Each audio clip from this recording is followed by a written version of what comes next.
Bonjour à tous. Alors aujourd'hui, j'aimerais vous partager un peu mes pensées de l'été. J'ai pu faire pas mal de choses cet été, de voyages, de remise en question, de réflexion, d'activités. Je rentre tout juste du Panama à l'heure où je tourne ce podcast. Et très, très, très bon pays d'ailleurs, enfin très sympathique à visiter en tout cas.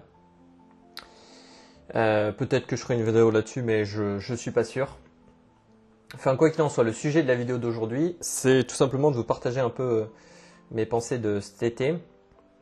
L'été se termine bientôt et bien évidemment, à chaque année de cette période, c'est un peu le moment où on ralentit, on pense un peu à tout ce qu'on a vécu, lu, digéré depuis quelques mois. Alors aujourd'hui, je vais pas vous faire une vidéo structurée et bien sûr sur un seul sujet, mais je vais vous partager ces pensées-là que j'ai écrites en vrac au départ, mais que j'ai essayé de remettre en ordre pour vous, parce que je pense qu'elles se répondent entre elles. Il m'a fallu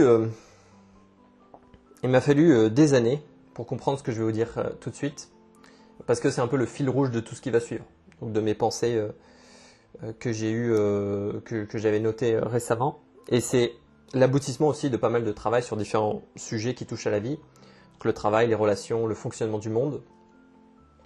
J'en suis arrivé à la conclusion que le système moral et philosophique le plus abouti et fonctionnel pour sa propre vie, le plus complet que j'ai trouvé, après avoir étudié un certain nombre de systèmes, avec, depuis que je suis intéressé à ces sujets, je dirais peut-être 8 années de recherche, bien ce système-là, c'est le christianisme. Un minima culturel et en plus, si la foi vient avec, bien sûr, c'est assez difficile d'avoir la foi, je pense, aujourd'hui, du fait des progrès de la science et aussi de l'avancée tout simplement de l'histoire humaine. Mais quoi qu'il en soit, bien, on a eu 2000 ans de philosophie et plus, de détours, de fausses pistes, et pour se rendre compte au final que les réponses à beaucoup de questions étaient là depuis le début. Rien de nouveau sur le soleil. J'ai pris plein de notes cet été, du coup bon, c'est un peu des courtes phrases que j'ai écrites au fur et à mesure que l'été passé. Et j'ai essayé de les mettre un peu dans un ordre à peu près cohérent, de donner une ligne directrice. En plus de ça, voilà, j'ai repris pas mal cet été de lecture classique et des cours de philo aussi donnés à la Sorbonne, qui est mon ancienne université. Ce qui m'a bien aidé. Et cette vidéo, voilà, je la fais dans le but pour vous de réfléchir, ceux que ça intéressera. J'ai pas le temps ni l'envie de développer tous les éléments de ma pensée, donc sinon il faudrait peut-être 10-20 heures de contenu. Alors bon, je vais simplement vous présenter certaines idées et certains éléments, et à vous ensuite de saisir les nuances et d'y réfléchir. Donc je ne vais pas prendre le temps de tout expliquer. Chaque idée elle mérite d'être méditée, un peu comme si vous lisez les pensées de Pascal ou les écrits de Marc Aurèle, donc tout n'a pas besoin d'être immédiatement explicité pour susciter la réflexion. D'ailleurs, je dis que cette vidéo allait parler un petit peu de christianisme, mais c'est pas, je vous fais pas une déclaration de foi. C'est simplement une conclusion personnelle après pas mal de recherches et de réflexions avec les années, donc une sorte d'arrivée au bout d'un chemin. Et je vais vous raconter un peu ce chemin. Et j'ai décomposé un peu mes notes en différentes parties, mais comme je vous ai dit encore une fois, ça sera un peu décousu. Donc je vais maintenant vous lire ce que j'ai noté. Sur la vérité et comment elle se corrompt. Un des trucs qui m'a le plus marqué dans mes recherches ces dernières années, c'est de comprendre comment naissent les fausses pistes. Prenez la gnose, les sociétés secrètes, et en général tout l'imaginaire ésotérique qui fascine tant de gens.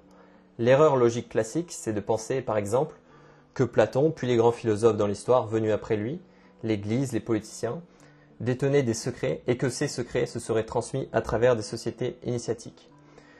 La réalité, c'est plutôt l'inverse, ce sont les sociétés secrètes qui cherchent leur inspiration dans les philosophies et les doctrines antiques, elles les copient, elles se les approprient, souvent en les déformant. Et je vais vous dire comment ça se construit concrètement. Donc vous imaginez un homme intelligent, cet homme-là il veut être reconnu, transmettre quelque chose, exister aux yeux des autres, il va prétendre détenir une science secrète, il devient orateur, il trouve ensuite des disciples, il organise des réunions, et voilà comment naît une doctrine qui se donne des airs de vérité cachée, alors qu'elle n'est souvent qu'une ressucée mal digéré de choses qui existaient déjà en plus clair ailleurs. Il y a un problème profond derrière les philosophies secrètes. Si on prend par exemple l'idée de la tradition primordiale, de la gnose, c'est qu'on ne peut jamais vraiment cerner une personne dans sa pensée propre. Et ce flou-là, cette impossibilité de vraiment savoir ce que l'autre pense au fond, ça nourrit moins de confiance sociale, pas plus. Et le mystère, il ne nie pas, il isole et il sépare les gens. Donc le mystère est antisocial. Deuxième chose à comprendre, l'histoire elle-même est écrite par les vainqueurs, elle est colorée par la politique et la pensée du moment, elle efface les versions qui ne sont pas convenables. Beaucoup d'auteurs importants ont fini oubliés, censurés avec le temps. Il faut se méfier de l'histoire. Et à ça s'ajoute une loi simple que trop de gens oublient. L'information se dégrade à mesure qu'elle est partagée, un peu comme le téléphone arabe, mais à l'échelle des civilisations. Quand vous entendez une vérité qui semble neuve, qui semble révolutionnaire, demandez-vous toujours, est-ce vraiment neuf ou est-ce que quelqu'un vient de redécouvrir mal quelque chose que d'autres savaient déjà mieux avant lui? Le bon réflexe dans le doute, c'est de toujours remonter aux origines, faire la généalogie des choses, concept assez nietzschéen d'ailleurs, plutôt que de gober la version la plus récente. Attention à un piège très humain. Quand on ne comprend pas un phénomène, on s'invente des explications fausses ou mystiques, alors que bien souvent, il y a toujours quelqu'un, quelque part, qui a la vraie réponse. Encore faut-il chercher avec les bonnes clés de lecture. Avoir les maths dans sa tête est fondamental pour bien analyser, se rappeler des lois des grands nombres et de la loi des événements vraiment grands, quand on a tendance à poser une hypothèse mystique.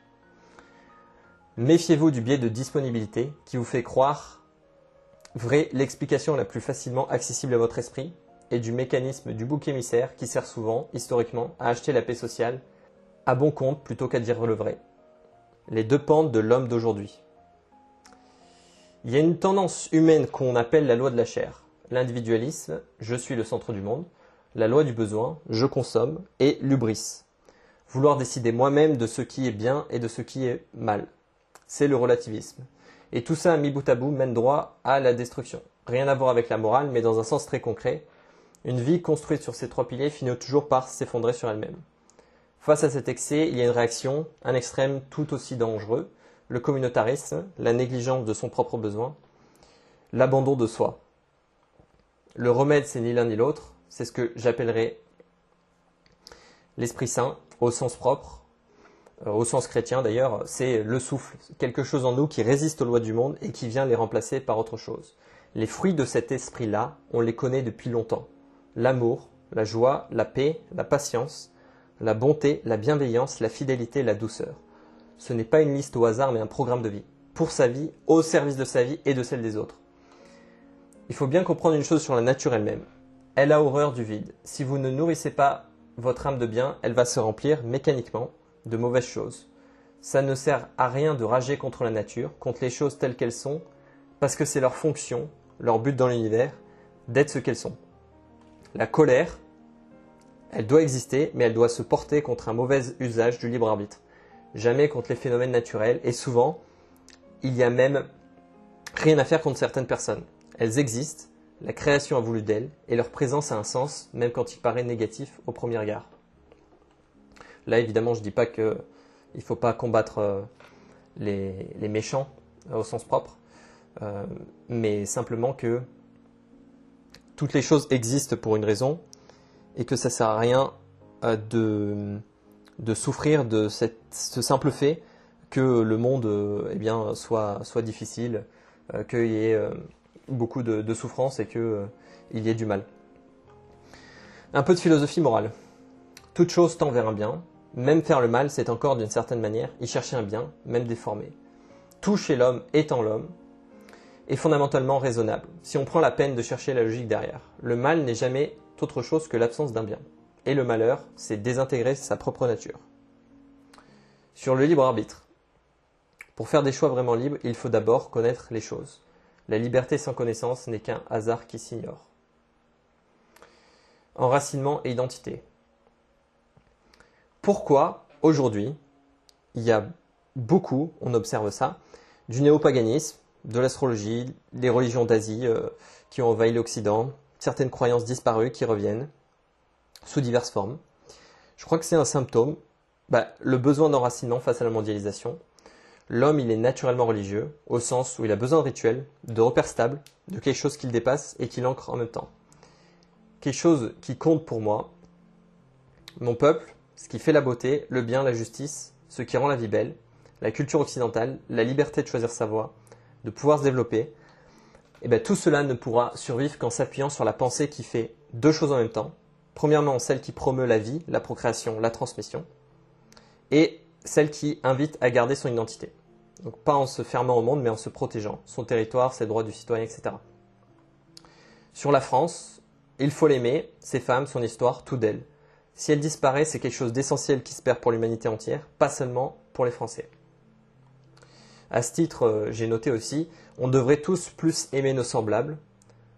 Toi, tu les as moins aimés seulement parce que tu les comprends trop bien, puisque tu as beaucoup de points communs avec eux, et parce que, au fond, tu souffres de les voir dans tous leurs états, alors tu ne supportes plus d'être avec eux. Quelques notes sur l'amour et le couple. Ce qu'on aime, bien, c'est ce en quoi on voit un bien. Et il y a deux dimensions dans ce mécanisme. D'abord une approche du bien sensible, le beau qu'on perçoit directement, et ensuite l'imaginaire poétique, qui vient enrichir, faire varier cette expérience sensible. Le problème, c'est que notre époque a laissé le pornographique envahir cet imaginaire poétique. Ça a complètement déformé notre manière de percevoir le réel en matière de désir. Quand les deux dimensions que j'ai évoquées se réunissent vraiment, le bien sensible, l'imaginaire poétique, c'est là qu'on tombe amoureux, vraiment amoureux, au sens où tout le monde l'entend, même si le mot amour eh bien, est un mot valise, et tout le monde a un petit peu sa définition, mais sans vouloir définir ce que c'est l'amour, c'est important de bien saisir ce qu'il signifie dans l'imaginaire connectif. Alors, au fond, je crois que tout le monde veut ça. Le grand amour, ceux qui multiplient les relations d'un soir, en réalité, souvent, ils vivent une vie de M. J'évite de dire des sales mots sur cette vidéo pour changer un peu. Donc je dis sans détour. Et parce que vous êtes aimé pour tout ce que vous êtes, vous n'avez plus honte. Vous pouvez enfin vous révéler, faire briller ce que vous êtes censé être. Le vrai amour entre deux personnes, il devrait être inconditionnel et il existe. Mais en n'y croyant plus, tu vas te priver que ça t'arrive dans le futur. Sur le polyamour, le prix du polyamour, le prix à payer, je veux dire, c'est qu'il n'y a pas d'amour dedans. Le prix des relations libérées, libres, c'est qu'en suivant ce mode de vie, on perd peu à peu sa capacité d'aimer et de construire des choses durables.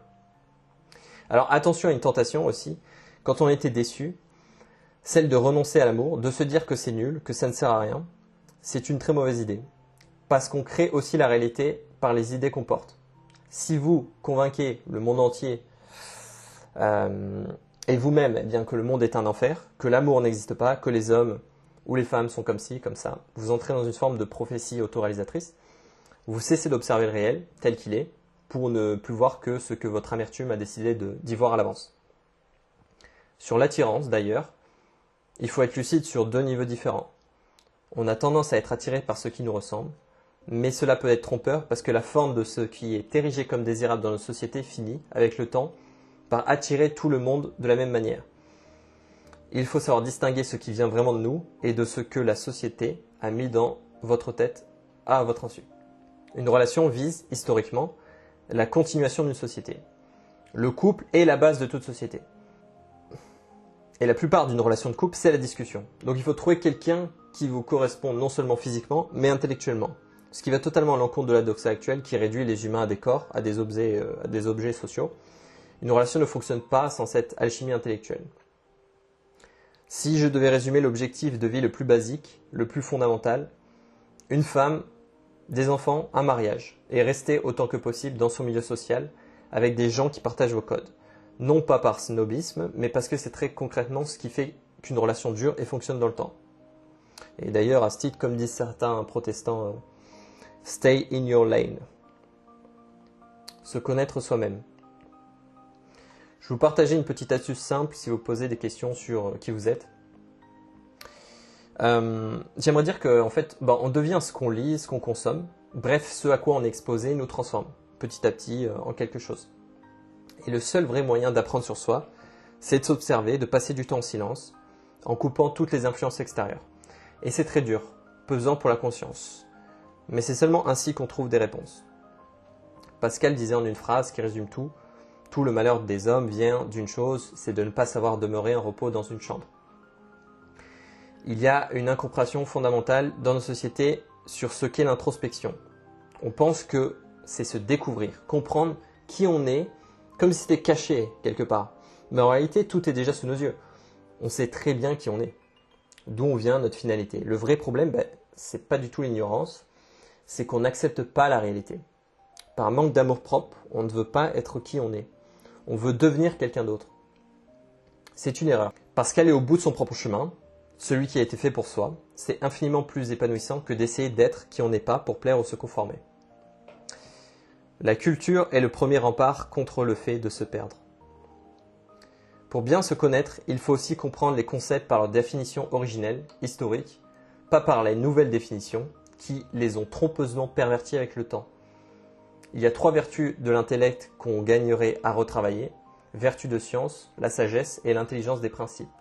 C'est dans cette direction-là qu'on trouve un vrai plaisir, celui de la contemplation bien comprise, observer les choses dans leur cause profonde, pas en surface. Le meilleur enseignement du Christ, à mon sens, tient en une phrase. Un arbre bon produit de bons fruits, et un arbre mauvais produit de mauvais fruits. Ça m'aurait évité bien des emmerdes d'avoir compris ça. Plus jeune. On se juge et on juge les autres, à ce qu'on produit, pas à ce qu'on prétend être. Et la racine du mal, au fond, c'est presque toujours le mensonge. On cherche souvent à tricher avec les autres ou avec soi-même, et ça ne marche presque jamais sur la durée. Si on pense un mensonge, on est décalé avec la réalité. Et à chaque fois qu'on est décalé avec la réalité, on se prend le réel dans la gueule, dans l'amour, dans le business, peu importe, dans tous les éléments, domaines de la vie. Plus je vieillis, plus le mensonge en tant que tel me dégoûte. Il y a une image de culture pop qui a été tendance ces derniers temps, que j'aime beaucoup pour parler de tout ça. La matrice. La matrice, c'est l'ensemble des cadres invisibles, culturels, psychologiques, linguistiques, à l'intérieur desquels un individu pense, ressent, agit, sans jamais en avoir conscience. C'est pas une prison avec des barreaux, c'est une prison dont les murs sont faits de croyances qu'on prend pour des évidences. Cette image-là, elle rejoint une autre, bien plus ancienne, l'allégorie de la caverne de Platon. Donc pour vous rappeler, ce grand classique, c'est des prisonniers enchaînés depuis leur naissance, qui regardent des ombres projetées sur un mur, et ils croient que ça, c'est la réalité. Et si l'un d'eux est libéré et sort de la lumière, il est d'abord aveuglé, désorienté, il va souffrir. Puis ensuite, s'il revient pour libérer les autres, ils le prennent pour un fou, ils veulent le détruire. Et ça veut dire que la connaissance demande un effort, une transformation, un courage énorme. Le fait d'accepter la réalité est difficile. Il y a une forme de chance à être quelqu'un de simple, d'un peu naïf sur le monde, parce que plus on est intelligent, plus on a de mémoire. Plus on a de mémoire, plus on a de potentiel à souffrir. Tout outil, toute facilité qu'on acquiert amplifie notre nature et nous révèle un peu plus au monde, et en bien comme en mal. Il faut aussi se méfier beaucoup plus de l'effet de halo, qui est plus puissant qu'on ne le croit. Parce que quelqu'un nous plaît sur un point, on lui prête toutes les qualités. Malheureusement, la vérité est parfois pire que ce qu'on imagine, au point qu'il vaut parfois mieux ne pas trop y penser, ne pas ouvrir certaines portes qu'on n'est pas encore capable d'affronter. Ce n'est pas de la lâcheté, c'est une forme de prudence face à des réalités qui pourraient nous détruire si on les regardait de trop près.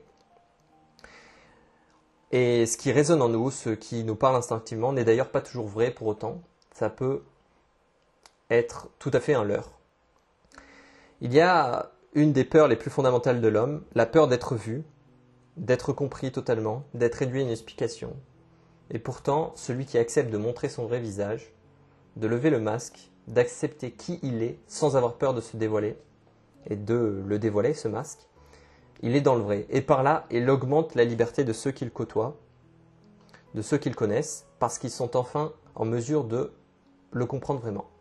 Et dans un monde de mensonges, c'est presque un acte héroïque et fondamentalement osé. Dire les choses, être dans le vrai en surmontant les peurs, sans crainte de je ne sais quoi, c'est augmenter sa puissance. Avancer à découvert, c'est ça le courage.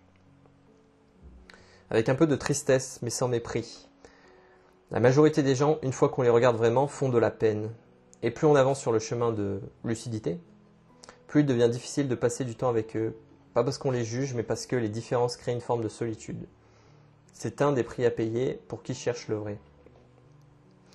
Toute personne devrait passer au moins 30 minutes par jour 1 heure par jour, à réfléchir à soi-même, à ses actions de la journée, à ses pensées, à sa vertu.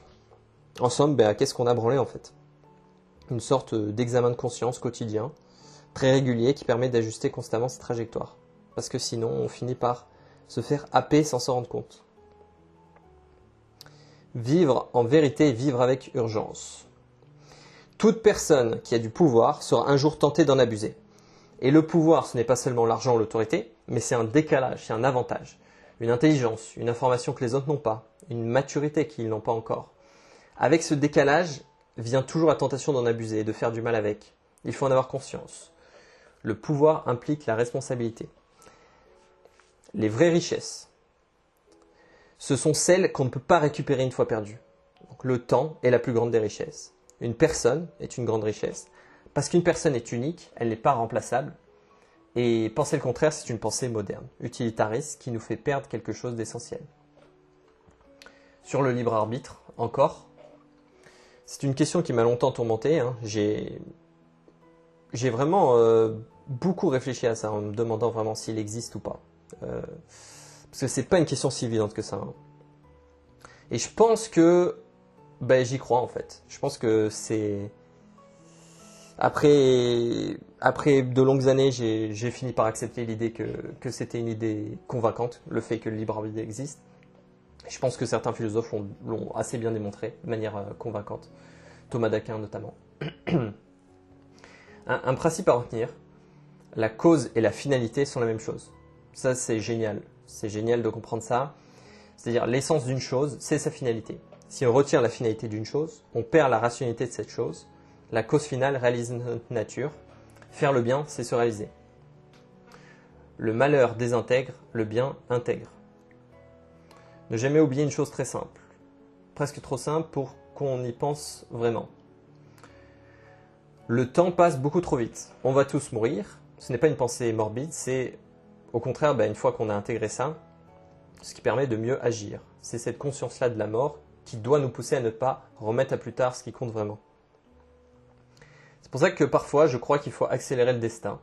Si vous avez la certitude profonde que quelque chose va se produire dans votre vie, que vous ne pourrez pas y échapper, autant vous jeter dedans rapidement pour accomplir cette destinée et gagner en liberté sur le long terme. Le temps est trop précieux pour le laisser filer par peur. Pour mieux penser le monde, d'ailleurs, il faut s'astreindre à appliquer une forme de méthode scientifique à sa propre réflexion. Sinon, on se trompe beaucoup trop souvent, simplement parce qu'un contenu résonne en nous, sans qu'il soit pour autant vrai. Quand vous ne savez pas quoi faire face à une décision, plutôt simple finalement, choisissez au hasard ou faites une matrice de décision, en pesant le pour, le contre. Faites peu importe la méthode, mais au fond, ce qui compte, c'est de ne pas stagner. Il vaut mieux se tromper que de ne rien faire. Bon, il y a un point aussi sur lequel je vais être honnête avec vous, tout en étant prudent dans la manière de le dire. Je pense que les états modifiés de conscience, au sens large, pas seulement par les substances, ont à travers l'histoire servi d'outils de perception. Huxley, il décrivait le cerveau comme une sorte de soupape réductrice, donc qui va filtrer la réalité pour ne laisser passer que ce qui est utile à la survie immédiate, et désactiver momentanément ce filtre, par certaines drogues ou autres, peut donner accès à des choses qu'on ne perçoit plus normalement tant qu'on est immergé. Et ce n'est pas un conseil que je donne là, j'incite personne à prendre de la drogue, mais c'est une observation que je fais et elle doit rester toujours subordonnée à la prudence. C'est pas un raccourci qui est gratuit. Mais j'avais quand même écrit ça et je voulais vous partager. Rester sain et ne pas devenir fou dans l'asile du monde, c'est un vrai défi aujourd'hui. Tant de choses se barrent en couilles. Vertu et bonheur. De tous les moyens d'améliorer sa vie par ce qu'on appelle aujourd'hui le développement personnel, qui a toujours existé, eh bien le meilleur et de loin, selon moi, c'est l'étude de la philosophie morale, ou ce qu'on pourrait appeler la philosophie du bonheur. C'est pas exactement, les deux ne sont pas exactement pareils, mais ça se ressemble beaucoup. Ou selon sa foi, le christianisme. Mais tous les autres outils que j'ai pu explorer me semblent inférieurs et sont pour moi de fausses pistes pour améliorer sa vie. Pour progresser, 2 vertus doivent être en tête de liste. La prudence et la force. Et j'y ajoute l'humilité. Sans elle, les deux autres deviennent vite de l'orgueil déguisé. Le but de la vie, au fond, c'est bel et bien le bonheur. Aristote le disait mieux que quiconque, toute chose tend vers un bien, et le bonheur est avant tout une notion d'action. Le bonheur est dans l'action, vivre à fond dans la matière, en respectant les lois supérieures. Là est une clé de la vie. Arrêtons de vouloir changer quoi que ce soit à l'extérieur avant de nous changer à l'intérieur. Une des erreurs humaines qui coûte le plus cher, c'est l'hubris. Croire qu'on peut décider soi-même de ce qui est bien ou mal. Ce n'est pas à nous de décider, c'est la nature qui est maître. Ça, je le répète parce que je pense que c'est l'une des plus grosses erreurs de notre époque, c'est de penser qu'on peut décider de ce qui est bien ou mal. La philosophie dominante aujourd'hui, c'est quand même un peu le relativisme et on voit les dégâts que ça fait chez les gens et dans la société. Si je devais simplifier à l'extrême ce qui fait la valeur d'un homme dans ce bas monde, il n'y a pas 10 000 leviers. La valeur physique, l'intelligence, le capital social, le statut, le compte en banque, le réseau, la géographie. L'endroit où on veut vivre. La vie d'un homme, la plupart du temps, tourne autour de deux grands axes. Obtenir une femme, fonder une famille et minimiser la quantité d'efforts nécessaires pour obtenir des résultats. Si vous réglez la santé, l'argent et les relations dans votre vie, vous avez au fond tout réglé et donc tout gagné. Une chose essentielle à savoir distinguer, le désir individuel et le désir mimétique. Pour le savoir, il suffit de se poser une question simple. Si personne ne me regardait, est-ce que je voudrais encore faire cette chose? Ou est-ce que je veux surtout qu'on me voie la faire? Pascal, encore une fois, j'aime beaucoup Pascal, je le recite, mais il avait bien réfléchi sur la question de la vanité et expliqué qu'on veut souvent faire des choses pour être vu et pas pour la chose en elle-même, ce qui n'a pas vraiment de sens quand on y pense. Méfiez-vous de votre rapport aux chiffres. Alors ça, je tiens cette réflexion pas de moi, mais d'un Bulgare qui avait réfléchi sur les chiffres et qui m'avait présenté un truc intéressant là-dessus.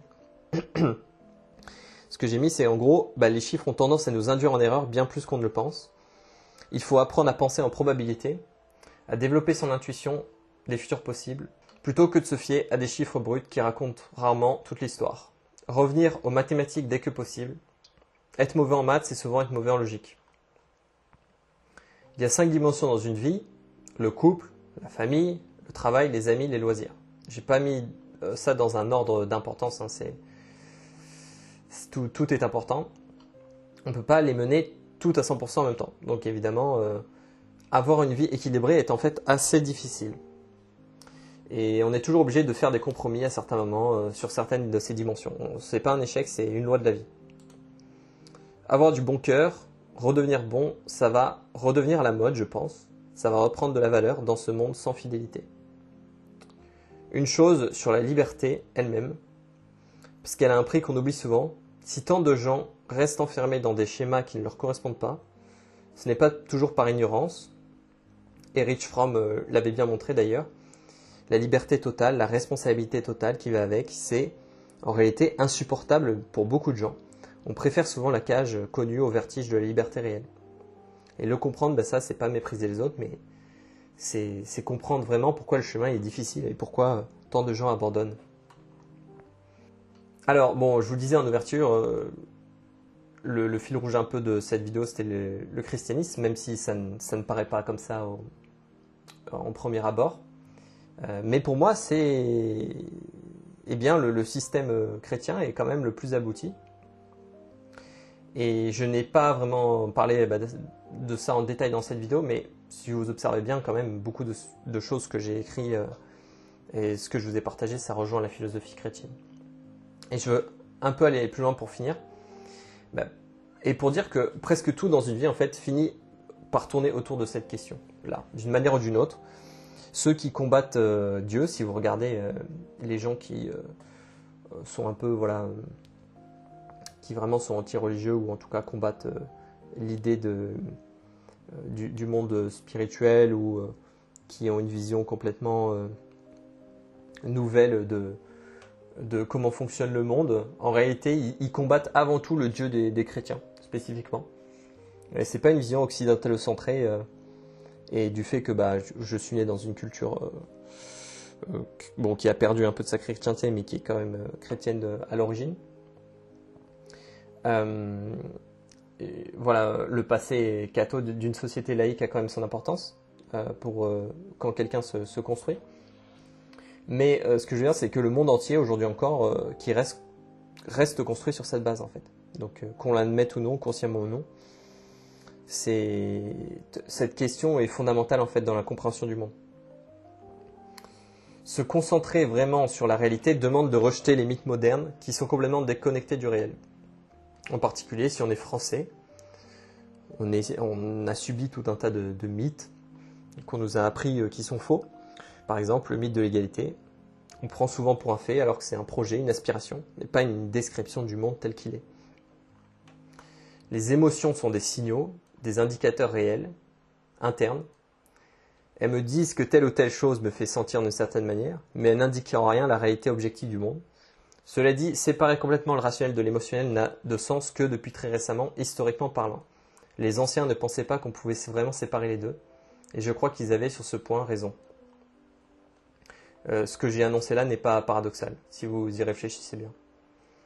N'ayez pas peur, ayez foi.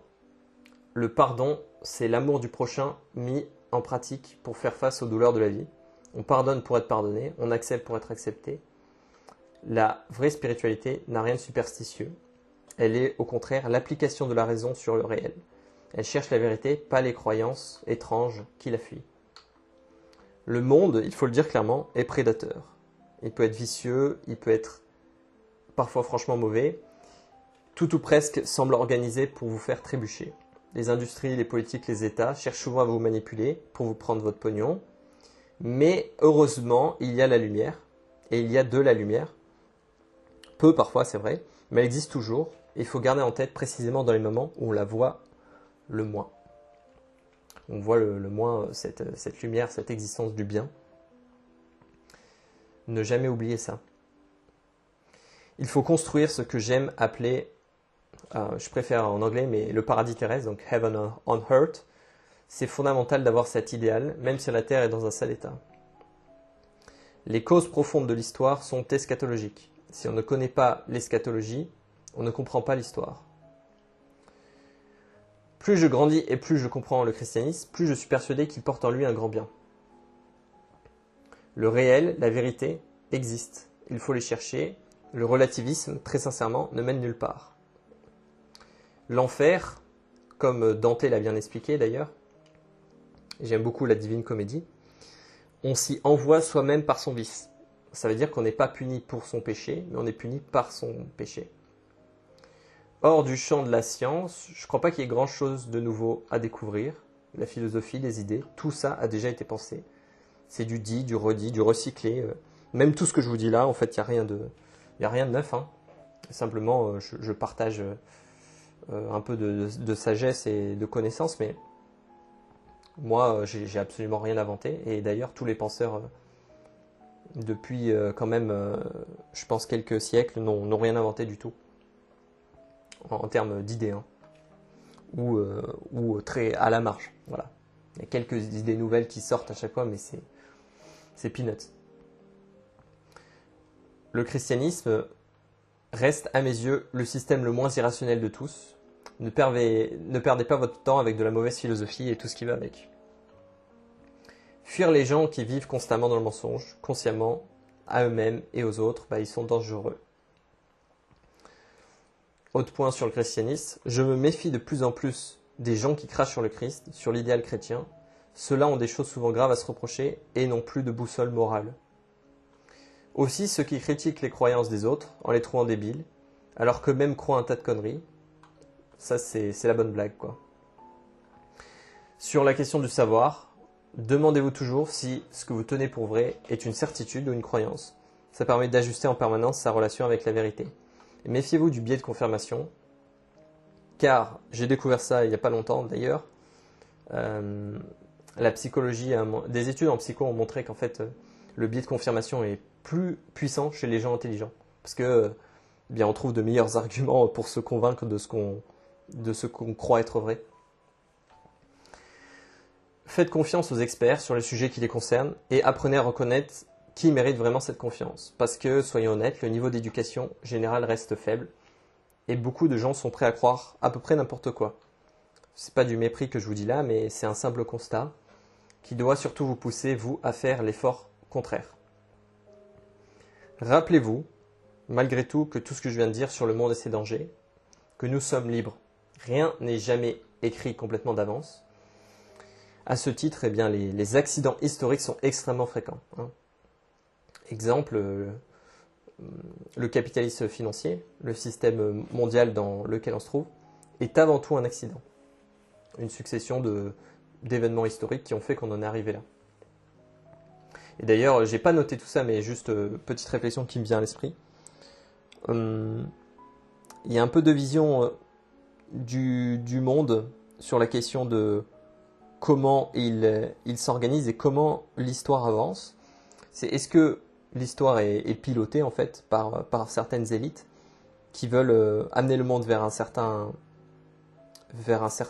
point en fait, et ces personnes-là veulent changer le cours de l'histoire pour bien changer les idées, comment la société évolue, etc. Ou une idée que tout le système en fait est tellement devenu complexe avec le temps que presque plus personne ne le contrôle. Et tout ce qui arrive est un petit peu le fruit du hasard parce que c'est tellement compliqué de comprendre le monde aujourd'hui, vu sa complexité, que finalement personne n'est capable de le saisir dans sa totalité et personne n'est capable d'avoir tous les moyens, les ressources, du fait de la mondialisation et des compétitions qui existent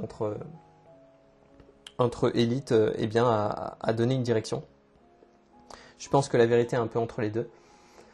Mais il faut pas penser que il n'y a pas d'accident en fait historique. C'est parfois des choses arrivent, mais elles sont pas censées se produire.